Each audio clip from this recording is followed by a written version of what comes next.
guys, so ang gagawin natin ngayon ay ipapakita ko sa inyo kung anong itsura at kalagayan ng mga sementeryo dito sa Angeles City. Tara, samahan nyo ako, papakita ko sa inyo. Let's go! Okay, let's go! So, biyahe na tayo papunta sa La Pieta. So, dadaanan natin itong main road highway, no? Guys. So, ayan. Sa pakaliwa ko, papuntang San Fernando yan. Tapos yung pakanan, papuntang Balibago. MacArthur Highway yan, guys.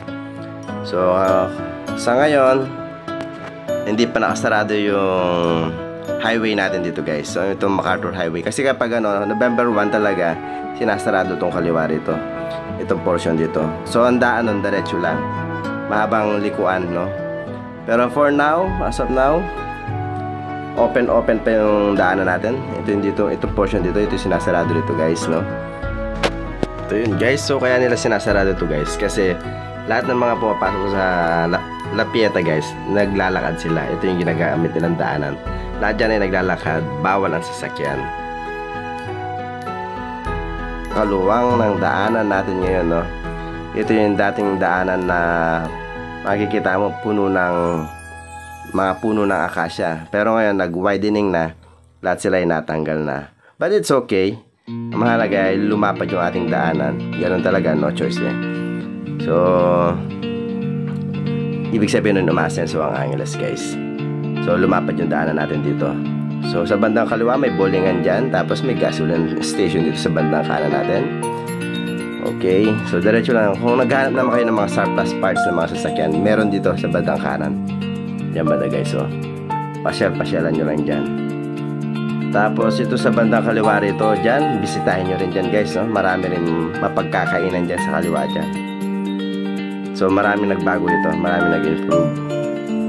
Tapos yung sa bandang kanan naman dito, guys, sa tapat na mismong La Pieta, ano rin yan, Angelenos Funeral, no?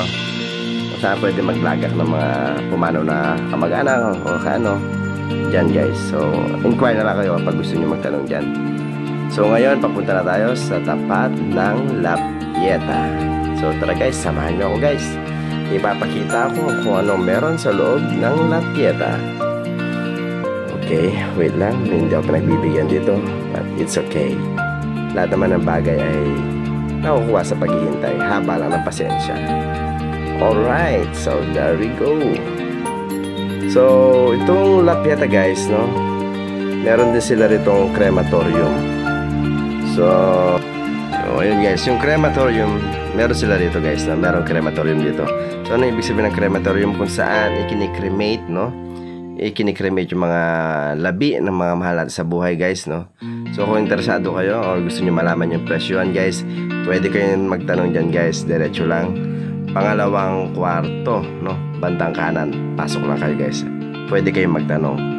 So, ito yung sitwasyon. Ito yung tapat ng La Pieta, guys, no? So, maganda siya. At dito naman, nakapaskil, no? Yung mga sino mga nakaburol dyan or sino mga nakahimlay dyan, dyan nila pinapaskil. Bawat ano yan, hope, faith, yan yung mga rooms na kung saan may nakahimlay. So ayan, guys, check nyo na lang, guys, kung gusto nyo mag-inquire, no? Ayan, at napakaluwang at napakaalwalas sa kanilang lobby. Ayan, guys, so tara, samahan nyo ako, pasukin natin ang mismong looban ng La Pieta. So yun, guys, no, may mga nagtitinda na sa mga side by side na may naglalako na rin ng mga bulaklak tsaka kandila. So let's go, pasok na tayo. Okay, at handang-handa na rin ang ating mga kapulisan sa bandang kaliwa. Hello, mga sir. At hello na rin kay Papa Guard. Good afternoon. Okay, let's go, diretso pa tayo. So talagang napakalaki ng diferensya, no, kapag nasa private or public cemetery kayo. Napakalaki talaga, kitang-kita yung diferensya doon, guys. So napaka-relaxing, no? Ang ganda ng location, ang ganda ng ambience, ang ganda ng luwang, no? Kapag sa private talaga, peaceful talaga. So eto, silver ito. So ganun kaluwang, ganun kalapad, ganun kalinis, no? Kapag nasa private talaga, napakalaki talaga ng diferensya kaysa sa public. Talaga sa public pa talagang wala na tayong magagawa talaga. So iba talaga kapag nasa private, sa lahat ng anumang bagay, no? Kapag nasa private ka talaga, parang mas advanced at lamang na lamang ka, no? Maraming magagandang benefits, no? Kagaya yan, napakaluwang, komportable, hindi mo na kailangan maglinis, hindi mo na kailangan talagang komportable. So ganon ang looban ng La Pieta dito, guys. So may nagtitinda na sa portion doon, guys, no? Mga business minded dating mga kasama dyan. Shoutout sa inyo lahat dyan. So diretso na tayo. Diretso pa tayo dito, guys, no? Tingnan nyo, guys, no? Napakuluwang. Wala kang makikitang kalat-kalat, masyadong basura, no? Talagang malinis. Alagang-alaga nila itong kanilang sementeryo rito. Isa siyang private cemetery, guys, no? So maluwang yan hanggang sa likuran niya, guys, doon. So diretso lang tayo, guys. Maraming puno, no? Mag-green. So tuwing umaga, guys, may nagwo-walking dito. Ginagawa nilang pag-exercise, no? Kaso nga lang, guys, nag-iigpit lang sila dyan. Hindi agad-agad kagaya ng alas 6 or alas 7 ng umaga sila nagbubukas para makapasok. At minsan naghihingi pa sila ng ID bago kayo pumasok dyan. So bawal din mag-driving lesson dito sa loob, guys, no? Talagang walking lang, walking or jogging na pwede dito, guys. So ganito kaluwang, guys, no, yung ating sementeryo rito sa La Pieta, no, sa Angeles City. So malinis yung paligid. Tapos, guys, no, itong kaliwa tsaka kanan, mga exit point natin yan, no?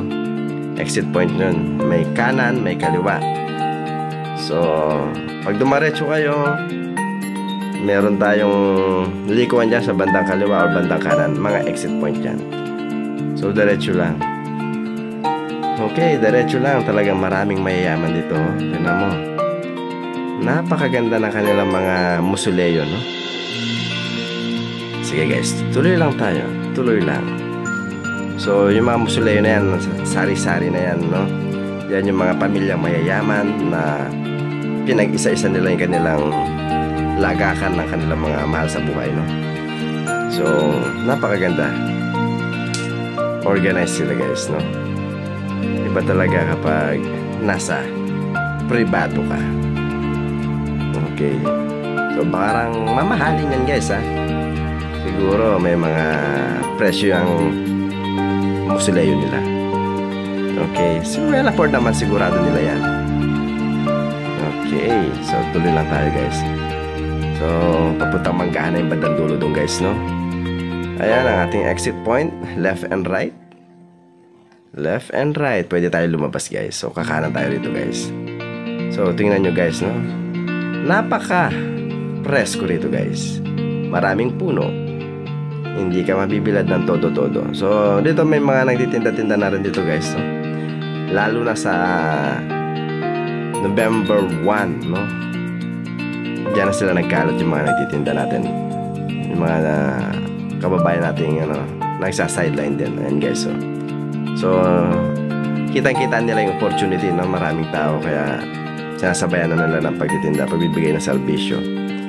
So nagkalat sila dyan, guys. So well, komportable itong sementeryo ito, guys. Yun lang pinagkaiba talaga, no? Ng isang pribado at isang pampublikong sementeryo.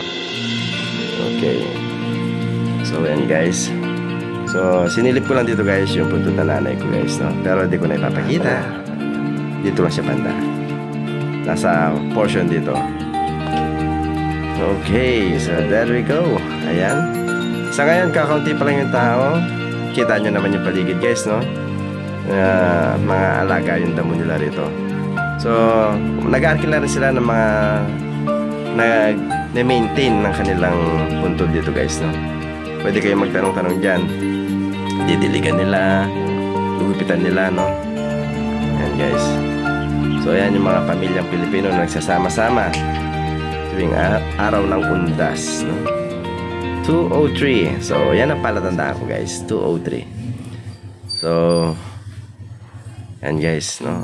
Sa ngayon, October 31, wala pang masyadong tao, baka bukas pa lang ito. So, there we go. Ganyan. Ganyan kaluwang dito guys, no? So, ayan. So, yun guys, no? Nakita nyo na guys, yung paligid ng La Pieta guys. So, sana guys, i-follow nyo ako at mag-subscribe kayo sa YouTube channel, ha? Maraming salamat sa inyong panonood. Thank you very much. Bye!